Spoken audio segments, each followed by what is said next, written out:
제가 어렸을 때 그 신정 연휴가 있었잖아요. 옛날에는.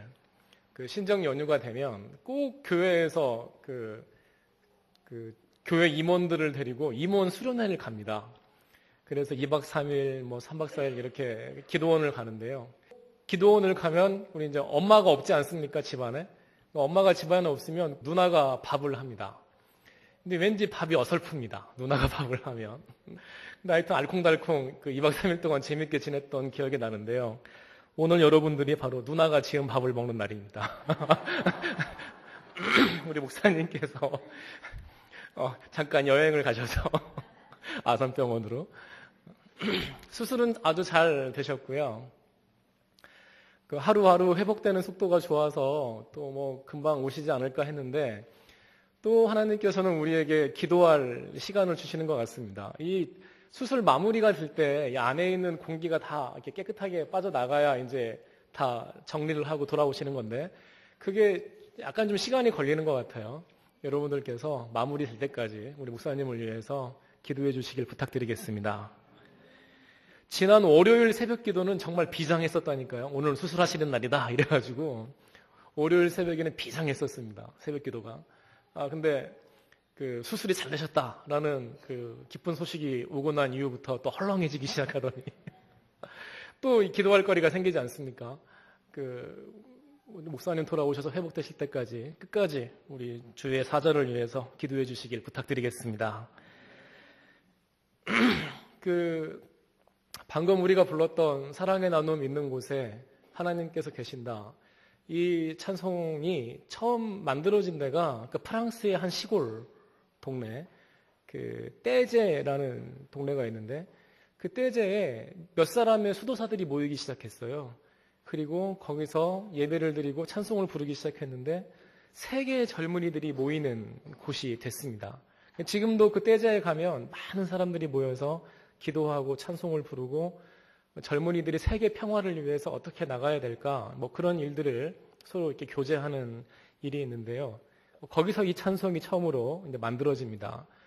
그 라틴어 가사였는데요. 우비 카리타스 에트 아모르 사랑과 자비가 있는 곳. 우비가 있는 곳이란 말이거든요. 사랑과 자비가 있는 곳. 우비 카리타스 앳 아모르. 근데 그곳에 데우스 이미니스트. 하나님께서 계신다. 가사가 간단하죠. 사랑과 자비가 있는 그곳. 그곳에 하나님께서 계신다. 그러니까 우리의 삶과 우리의 모든 예배가 바로 하나가 돼서 움직여 나갈 때 그때 비로소 역사가 나타나는 줄 믿습니다. 사실 방금 성가대가 부르는 찬양을 들으면서 갑자기 저의 어린 날이 생각이 났습니다. 제가 젊은 날이라 그러면 권사님들 욕하실까 봐 어린 날이라고 표현을 하면 그때 당시 한참 시끄러웠잖아요. 시국이. 그래서 그때 노래를 불렀어요. 얼어붙은 저 하늘 얼어붙은 저 벌판. 그 노래 맞죠? 태양도 빛을 잃어 캄캄한 곳 어디에서 왔나 얼굴 여인 사람들. 이 노래를 불러가면서 열심히 제가 또 한때 그 차이트가이스트 시대 정신에 따라가는 이 신학생이 되어야 되지 않겠는가라는 생각이 들어서 열심히 쫓아다녔습니다. 그러다 보니까 제가 어디까지 나가게 됐냐면 돌멩이를 들고 저 앞에 있는 경찰들을 향해서 돌을 던지는 거기까지 갔었어요. 근데 가만히 보니까 머리에 하얀 헬멧을 쓰고 청카바를 입고 막 쫓아오는 이 경찰들이 있는 거예요. 이름하여 백골당. 그래서 그 사람들한테 잡히면 죽을 것 같더라고요. 그래서 내가 복음을 전하다 순교를 해야지. 돌 던지다 순교하면 되겠나? 라는 생각이 들어서 앞에 나가는 걸 좀 자제하게 됐잖아요. 결혼을 했습니다. 저 집사람을 만나서 결혼을 했어요. 이제 장인어른하고 만나게 됐는데 이 양반 전직이 뭔가 했더니 백골단 대장이었습니다. 동대문 경찰서에 백골단. 이 양반이 운동을 잘하셨어요. 태권도도 잘하고 유도도 잘하고 고등학교 때 복싱을 하셨대요. 그래서 전국체전에 전라남도 대표로 전국체전에 나갔던 선수였습니다. 저는 우리 집사람이 뭐라 그러면 절대 손댈 일이 없습니다. 아버지한테 죽을까 봐. 네. 이분이 지금도요, 이제 41년생이시거든요. 이제 73 되셨잖아요. 우리 나이로. 이분이요, 지금도 그 다리를 일자로 쫙 벌려서 스트레칭을 하세요. 아침에 일어나셔서 다리를 쫙 일자로 벌리시고 쫙 스트레칭을 하시고요. 그래서 제가 70이 넘어도 이게 되는구나. 이분을 통해서 제가 날마다 보고 있어요. 스트레칭을 딱 하고요. 아령을 들고 역기를 들고 아침에 맨손 체조를 다 하신 다음에 이제 하루 일과를 시작하시더라고요. 퇴직하신 지금도. 그래서 사람이 사는 게 내가 돌을 던질 때도 있고 저 백골단 나쁜 사람들이야 욕할 때도 있었는데 뭐 하도 이게 모질게 학생들 막 두들겨 패고 그랬잖아요. 잡아가고. 그 모습을 보면서 저 사람들 나쁜 사람들이야 그랬는데 가만히 보니까 또 뭐 그렇게 나쁜 사람도 아니더라고요. 살아보니까. 십몇 년 동안 가족으로 살아보니까. 그 시대의 아픔이라는 것 있잖아요. 시대의 아픔이라는 것이 각각 어느 시대이든지 존재한다라는 것이 느껴집니다. 어제 저희 청년들이 교회 마당에서 영화를 봤어요. 영화 제목은 Singing in the Rain. 우리말로 하면 사랑은 비를 타고 라는 영화였습니다. 그 그냥 탭댄스 하는 옛날 영화예요. 근데 그 영화가 제작한 연도를 보니까 1952년이더라고요. 지금부터 정확히 60년 전에 만들어졌던 영화인데 1952년에 그렇게 탭댄스를 추던 그 시절에 우리나라는 어떤 때였습니까? 바로 한국전쟁이 한참 이제 일사후퇴 밀려 내려와서 이제 서로 전선이 교착화돼가지고 막 서로 밀고 하던 그 전선이 만들어지던 때 그때에 저 바다 건너 그 세상에서는 그렇게 흥겨운 영화가 만들어지고 있었더라고요. 근데 이 땅에서는 수많은 사람들이 생명을 잃어가고 또 가족을 잃게 되고 부모를 잃게 되고 자녀를 잃게 되고 이산가족이 생기고 뭐 그런 때가 있었지요. 지금 우리가 이렇게 평화롭게 예배하는 이 시간에도 아마 지금 뉴스를 보면 지구 어디에선가 지금도 총소리가 나고 있고 지금도 어느 곳에서는 눈물을 흘리고 있는 사람들이 있다라는 거죠. 그것을 볼 때마다 참 이것저것 많은 생각을 제가 해보게 됩니다.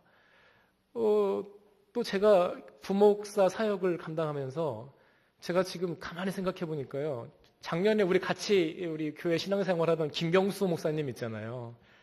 그 김경수 목사님이 저보다 한 수 위였습니다. 제가 작년까지 11년째였는데 부목사가 김 목사님 저보다 1년 더 했었어. 12년째였어요. 근데 그 양반이 작년에 그만두고 목회 나갔는데 제가 올해까지 하고 있지 않습니까? 제가 이제 그 기록 깨고 있습니다. 무슨 홈런 기록을 깨는 것도 아니고. 그 사역을 하면서 많은 장례식에 가게 되잖아요. 많은 장례식에 가게 됩니다.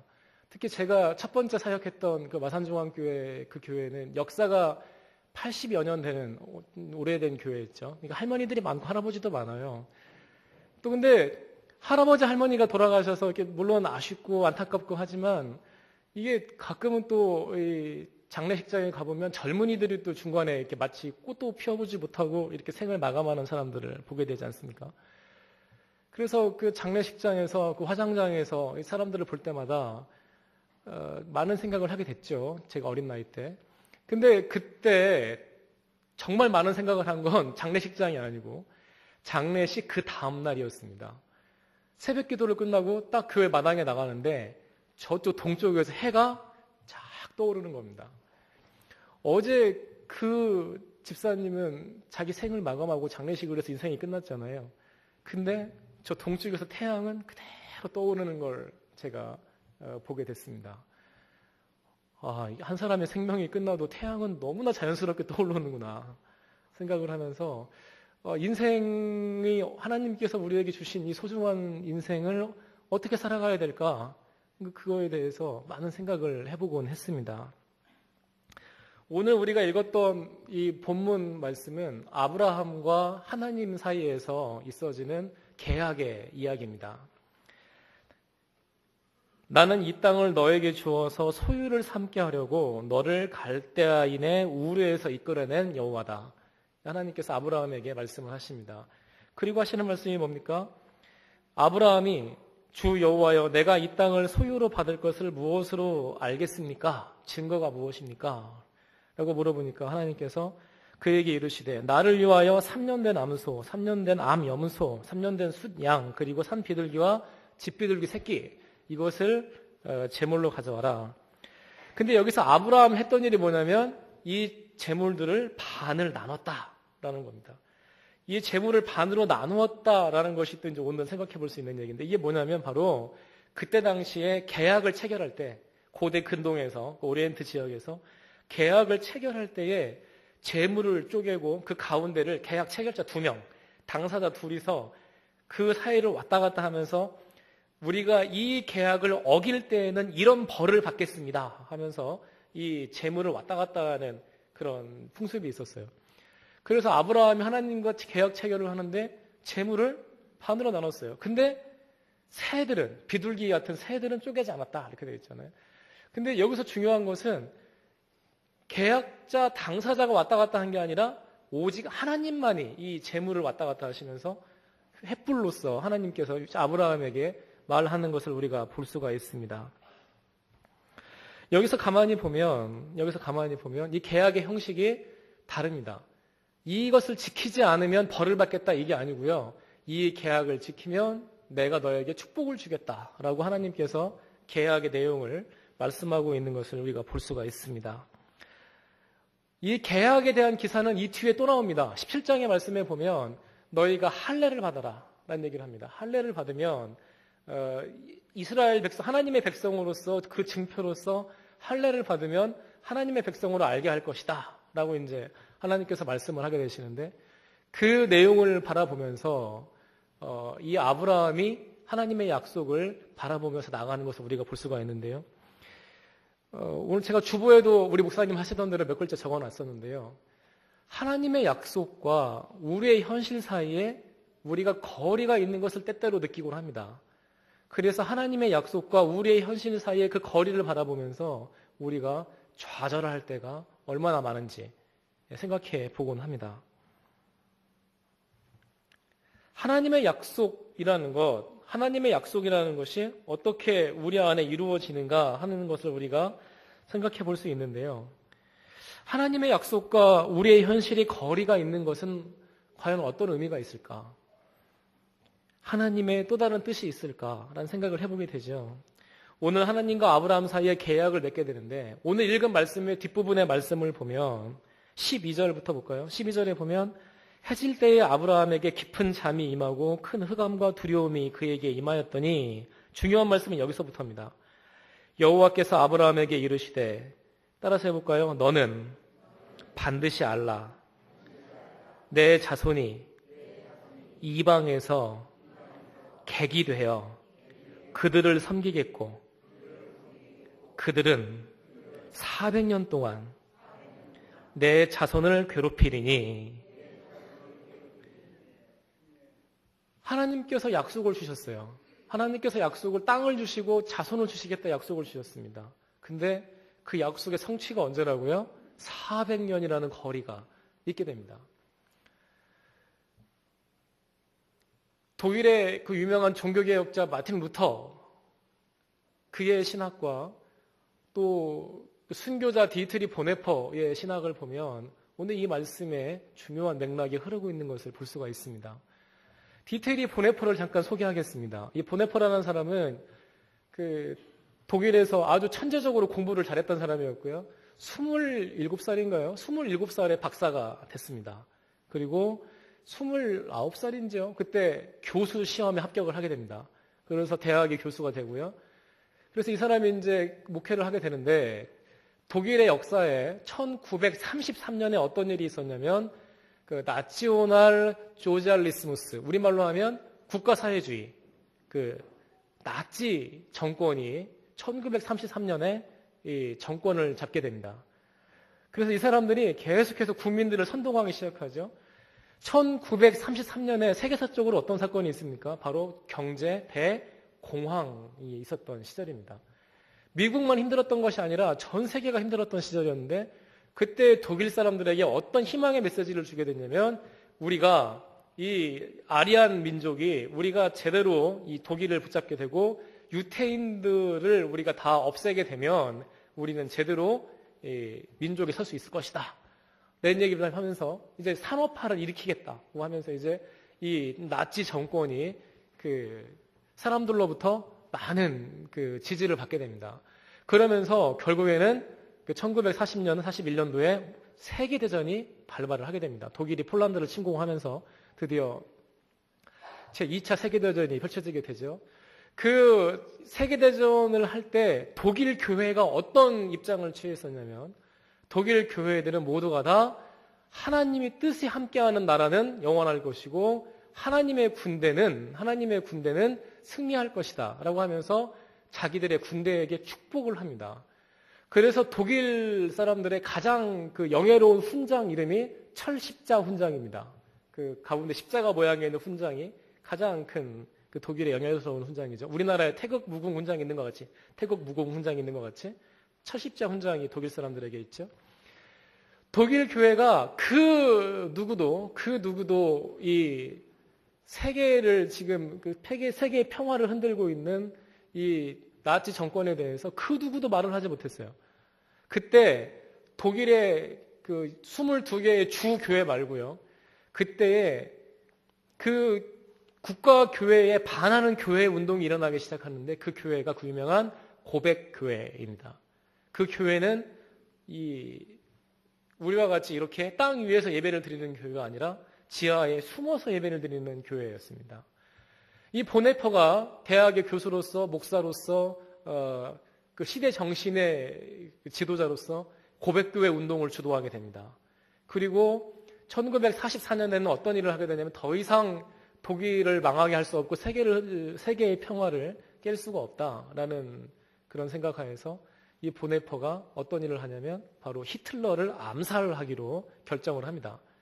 그래서 이 사람들이 이제 그 암살을 하는 도중에 발각이 되어서 이제 독일 형무소에 잡혀가게 됩니다. 그래서 그 형무소 안에서 있었던 일들이 바로 옥중서신 편지를 쓰게 되고 뭐 나를 따르라 이런 책들 지금도 아주 가슴속 깊이 우리에게 남아있는 책들이죠. 매우 신학적이면서 매우 또 현장을 생각하고 있는 그런 책들입니다.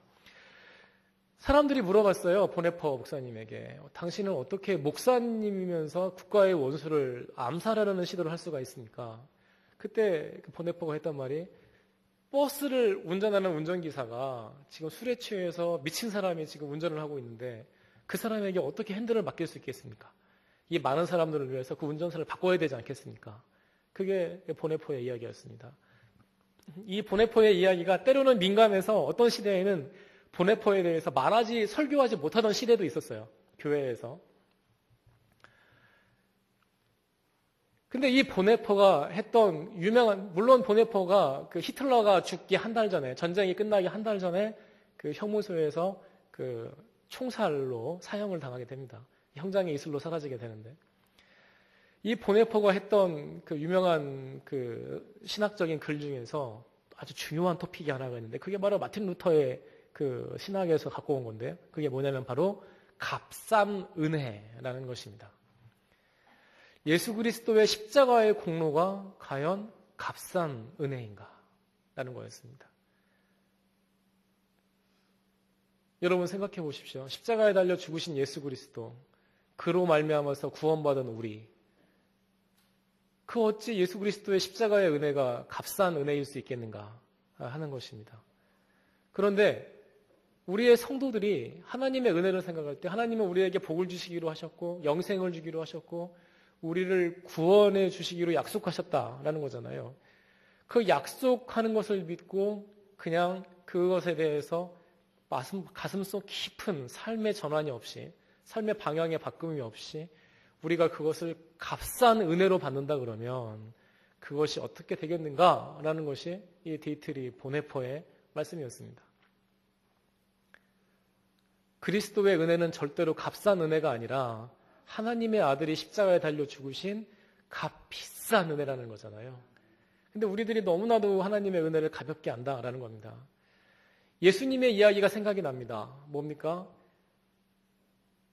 누구든지 아브라함의 후손이라는 걸로 말미암아 너희들이 구원을 받는다고 생각한다 그러면 내가 뭐라고 그러세요? 이 돌들을 아브라함의 후손으로 만들겠다.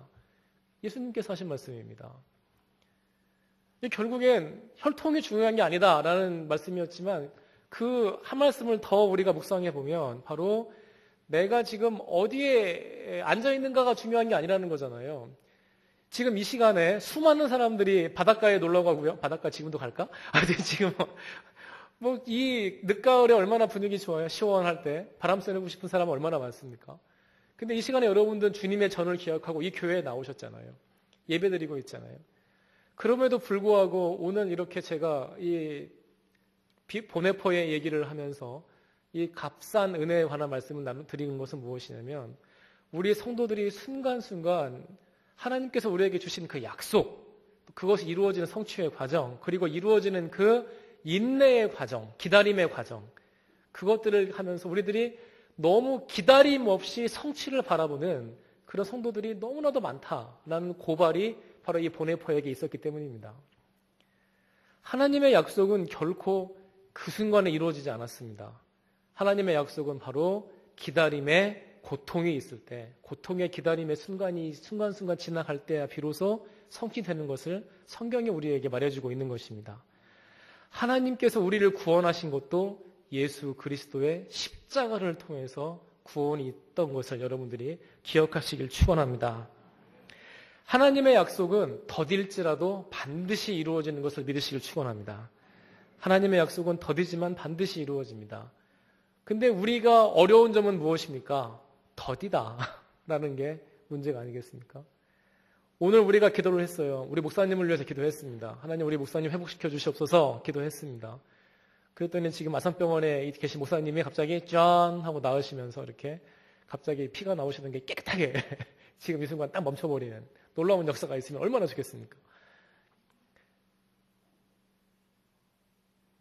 하나님께서는 하나님의 계획이 분명히 있습니다. 그 옛날에 젊은 시절에 아프게 하시고 근데 깨끗하게 낫게 하셨는데 또 이렇게 나이가 이제 중년이 지나서 수술을 하게 하시고 하는 이 모든 과정들 아마 이 사건이 또 몇 년이 흘러가고 10년이 흘러가면 아 그때 우리 교회에 중요한 일이었어 라고 우리가 바라보게 될 줄 누가 아는 겁니까? 아까 아침에 저 오른쪽에 이제 학생들이 앉아 있었어요. 학생들이 앉아 있었는데 오늘 깜짝 놀랐던 게 제가 평소에 얘는 설교 잘 안 들을 거야 라고 생각했던 애들은 잘 듣는 거예요. 근데 평소에 얘네들은 설교를 잘 들을 거야 라고 생각했던 애들이 잘 안 듣고 앉아 있더라고요. 그래서 제가 설교하면서 깜짝 놀랐습니다. 이게 생각대로 되는 건 아니구나 생각을 해봤습니다. 여하튼 우리 아이들이야 뭐 오늘 설교를 잘 듣고 내일 잘 듣고 이게 뭐 그 생사를 판가름하는 게 아니잖아요. 교회에 있어서 꾸준하게 예배를 드리고 꾸준하게 교육을 받고 꾸준하게 믿음이 성장하면 우리 교회에 큰 기둥으로 설 줄로 믿습니다. 그와 마찬가지로 우리도 마찬가지 아니겠습니까? 어찌 꿈꾸는 것이 아이들만 꿈을 꾸겠습니까?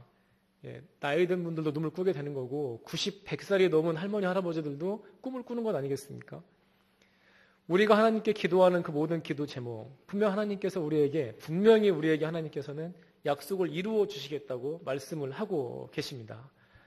그런데 그 약속은 어떻게 다가옵니까? 늘 우리가 하나님 앞에 기다림이라는 과정이 있을 때 성취된다는 것을 오늘 우리에게 보여주고 있는 것입니다. 17장에 아까 할례 말씀드렸잖아요. 이 말씀만 드리고 마치고자 하는데 할례를 받는 백성에게 이 언약의 징표를 주겠다 말씀하셨는데 이 할례가 비로소 이스라엘에게 정착이 된 게 언제냐면 바벨론 포로기 이후입니다.